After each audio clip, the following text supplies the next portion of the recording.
The following Agio-supported podcast is intended for informational and educational purposes only and is not intended as medical advice. Please speak to a healthcare professional before making any treatment decisions. The guests on today's show were paid to participate in this podcast. What's up, Cheat Codes listeners? It's me, Dr. Z. And me, Dr. C.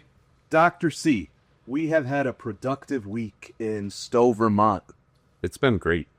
I think this is the can't miss meeting of the year now. You know, we've done a lot of podcast recording, but this episode that we're recording now feels like home. Yeah, we have some Cheat Codes family here. Cheat Codes family. We've got a couple actually legendary advocates with us today. We got the executive director of Sickle Cell Disease Association of Illinois, TaLana Hughes. Well known to the Cheat Codes audience. Very well known. And of course, we've got the wonderful Cassandra Trimnell, founder, executive director of Sickle Cell 101. Welcome back to Cheat Codes. Thanks for having us back. So, you know, when we were talking about the episode that we were going to record with Cass and TaLana, we were talking a little bit, Dr. C, about this idea of the sickle cell community. We talk about the sickle cell community kind of broadly, right? Like what is this thing that's called the sickle cell community? What makes up a sickle cell community? Who are the parts of the sickle cell community? And we thought having Cass and TaLana on to talk us through this is probably a really good way to start having that conversation. Let's do it. Agios is a biopharmaceutical company that's fueled by connections with patient communities, healthcare professionals, partners, and each other. Building on these connections and the company's unmatched leadership in PK activation, Agios is pioneering therapies for rare blood disorders, including PK deficiency, thalassemia, and sickle cell disease. To learn more, visit us at agios.com. That's agios.com. To join the conversation with other patient allies, follow us on Instagram at Ally Voices Rising. That's Ally, A-L-L-Y, Voices Rising. So let's open up with that. Let's talk about what that generates for you when someone says the word sickle cell community. Who is that? For me, immediately I think about support, connectivity, not feeling isolated, and really just family when I think of community. And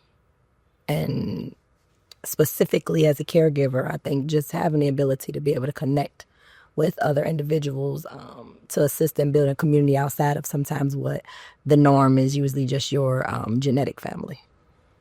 So when you're thinking about those people who are outside of your genetic family, who are you pulling into your community, into your sickle cell community? Who is it? Is it neighbors? Is it physicians? Is it who comprises that little triverge as a sickle cell?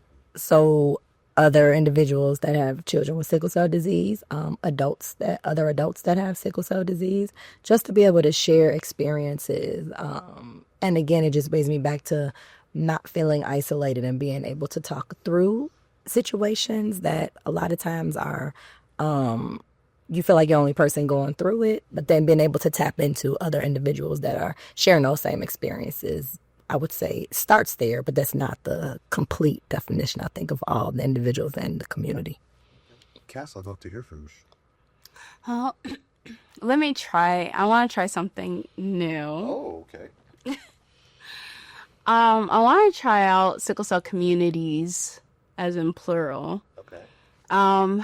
Because sometimes I feel the term community kind of paints a group of people as the same, right? And I'd like to highlight, just all the different parts of the communities, that fall under sickle cell. And so we have patients, but even subcategories within patients, and we have caregivers, we have providers, we have industry, and all of these are communities under the umbrella of sickle cell. So I I was just trying it out. I don't know if y'all like it or not, but I feel like it represents us a little bit better. And, we try so hard to make sure people know that we are complex and we are dynamic and we are, different and we're diverse.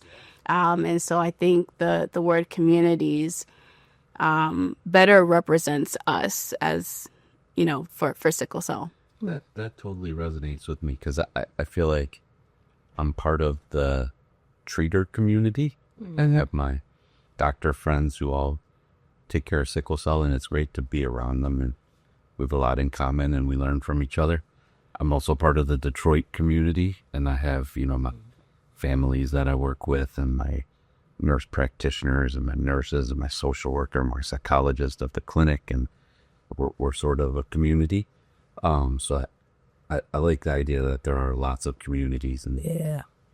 I think even kind of thinking back, like from my first response, I think the unique community that I probably found out I didn't know I needed were those individuals that I don't know.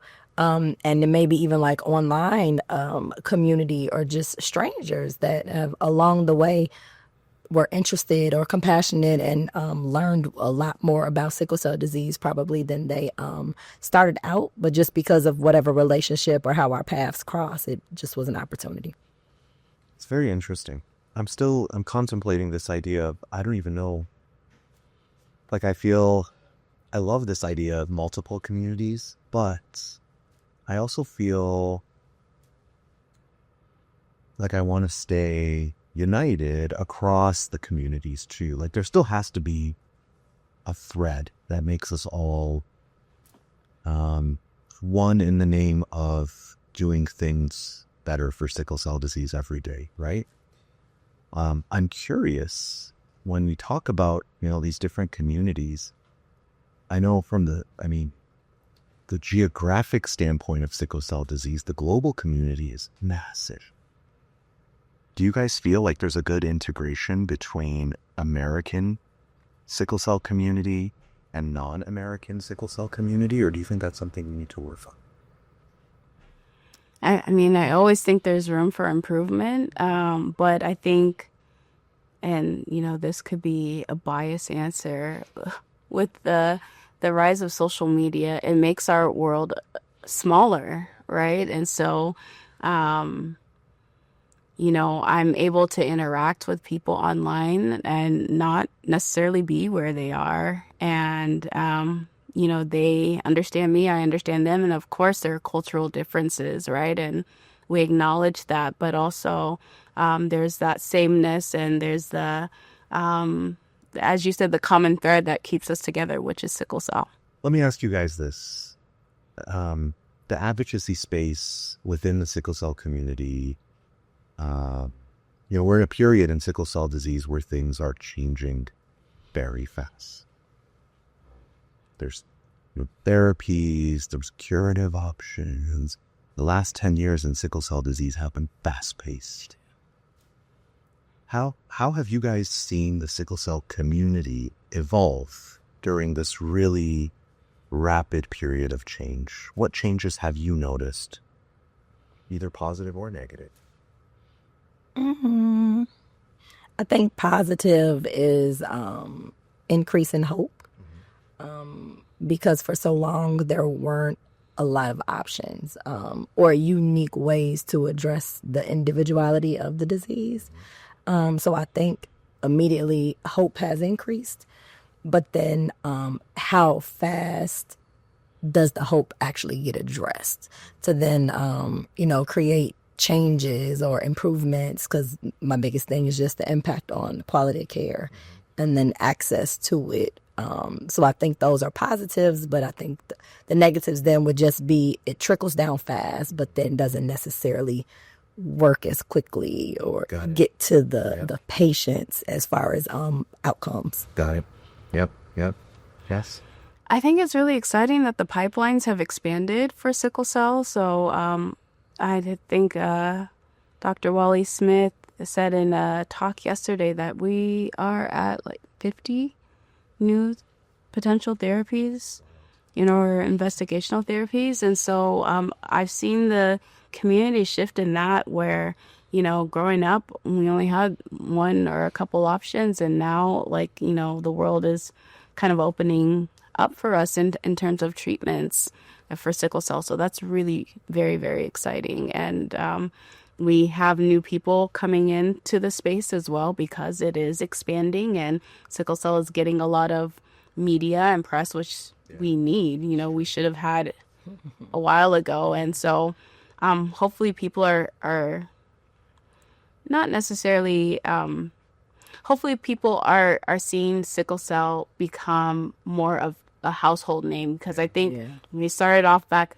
at least when I saw back 12 years ago, the hope was for sickle cell to be a household name. And now, you see it in the news, and you see, legislators talking about it, and you see it in the media, and you see it, everywhere. And so TV shows, and unfortunately the brunt of jokes too, but it's I feel like it's less unknown. Yeah, no, that's very true. That's very true. We, I think to your point, it's a delicate time, right? As well, where, with this new attention and the new spotlight, sometimes you don't love how people represent necessarily the sickle cell community, right? One of the things that's been delicate for a long time is this concept of trust, and trusting each other, trusting across physician and patient boundaries, trusting in the science. Talk to me about this, the sort of the feel right now within the sickle cell community. We talked about hope. Where are we with trust? Is trust heading in the right direction? I feel like with the same way the advances have increased, I think that just throughout the years and experiences by different, industry, they've all kind of taken a step back, and then I want to say maybe learn from each other's experience, where it's like we need to have the individuals at the table, or if, not at the table, as you mentioned, quote Ray, right. Going to the grocery store, exactly. To assist in the planning, the rollout, so that it's not the continuum of creating, the build it and we'll build it and they'll come mechanism. So I think that has definitely been impactful, but it just kind of shows that things are evolving, and everybody is to some extent trying to work on being more patient-centered. So I think that is evolving. Great. I love to hear that. Cass, what's your perspective? I think trust is built with transparency, and I think we're headed in the right direction in terms of transparency. I think things are kind of shiny and corporate for a while, and that doesn't work with our community. We're straight shooters. We're let's have real conversations, none of this, fluff or anything, right? Because this is our life at the end of the day, right? And we don't want fluff with our life. We need real information, right? And so I think we're headed in that direction. Is there room for improvement? Yes. And I think at the end of the day, if we just have that open line of communication and that transparency, we'll be okay, as long as people, we're level setting each other, and we have our expectations are aligned, and nobody's being blindsided or being sold something that's not real. I think just having those honest conversations is what's important. Yeah, that makes a lot of sense. Dr. C, what are you thinking about? I'm thinking, this sickle cell community is getting much bigger. And you spoke about there's a lot of hope, but it's not all being translated into action or outcomes. How do we mobilize this community to make that happen? Action. Kind of like don't talk about it, be about it. I love that. I love that. I think that's the title of this episode. Okay, that's I think, just as a people, as a community, it's more so like, I'm going to step back and observe first. Like, I hear what you're saying, but I need to see what you're doing. So I think the more that folks are kind of stepping up and taking action and then kind of walking alongside and advocating with us. But then also that advocating turning into policy change, or just whatever. But then the patients actually are getting to see, patients and families are actually getting to see the outcomes. Yeah, no, that makes a lot of sense. That makes a lot of sense. I know that both of you are part of very powerful sickle cell communities, respectively, in your own sort of geographic areas. Cass, your geographic area is like kind of online and it's like defined differently, I think, compared to what Skadai's sort of scope is more grassroots local. But I would love to spend a little bit of time talking about over the last, in the recent time since you've last been on Cheat Codes. Let's talk about some wins. Let's talk about some wins that you guys have had from a community perspective and what those wins look like. I'm not to say that my expectations are high, because they are, but one piece of change is almost like enough for me, because it takes time, kind of takes years. So for me, the wins is, one more individual with sickle cell disease coming to a support group at our organization, coming to an event, has never been to anything. I think for a long time, the caregivers are, they bring their kids with them, but it's like they're there because their parent is there. So for me, when an adult, kind of steps up and says, hey, I want to get more involved, it's like we're doing something right. And pretty much making sure that all the events we do are not kid focused. But even if it's a summer camp, then we're inviting the adults to come and be the counselors. Like there's always a role for everybody. So really just approaching everything with a lifespan approach, because we know that, in pediatrics, a lot of times it's nice, it's fun, you're heard, you're listened to, but we know that it gets, I don't want to say worse, but things escalate, as you get older. There's more complications, there's more adversity. So I think it gets harder. So I think being able to still be engaged with adults that have sickle cell disease and them want to, participate and come out to events and be very, very active, I think that's definitely a win. I love that. Cass? Yeah, I would have to just piggyback off of that is community engagement. That's all we really want at the end of the day, is for people to get activated and, advocating for themselves with sickle cell. And I would say just organizationally, we did a recent survey and we found, and I think this number is a bit high, but 1 in 3 people weren't connected to a health institution or a community-based organization or a specialist. And Sickle Cell 101 was their only point of contact. And so it just shows how vital it is to get the right information out to people, to make sure this is evidence-based information and it's action inspired as well. And so I'm really proud of the work that we do online, is because, access is so big for us. And it really is the difference between, disease burden almost, is access. And when I say access, I don't mean necessarily just treatment options, but access just to information. I don't want to, I tell a story about, 42-year-old finding out about hydroxyurea for the first time with sickle cell SS. And it's like, dang, it's not even that she should have even been on this, but it's just at least you would have known, or at least you should have known. Somebody should have told you, or you should have had that piece of information. And so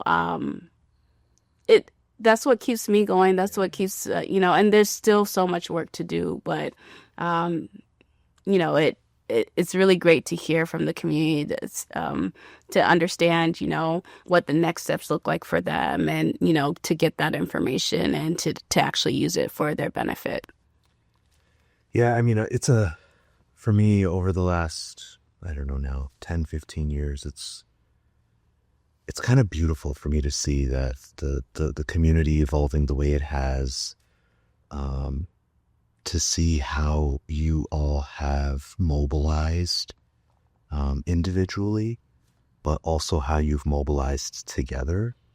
I think the power and the star power in the sickle cell community, particularly in some of you advocates who are really out there, is higher than ever. Your influence is huge. I'm thinking about the warriors that might be listening to G Codes right now, and they're thinking about this idea that they're not feeling sickle cell community the way that you guys are describing it necessarily. What's your advice to those people right now who feel like they don't have a community around them?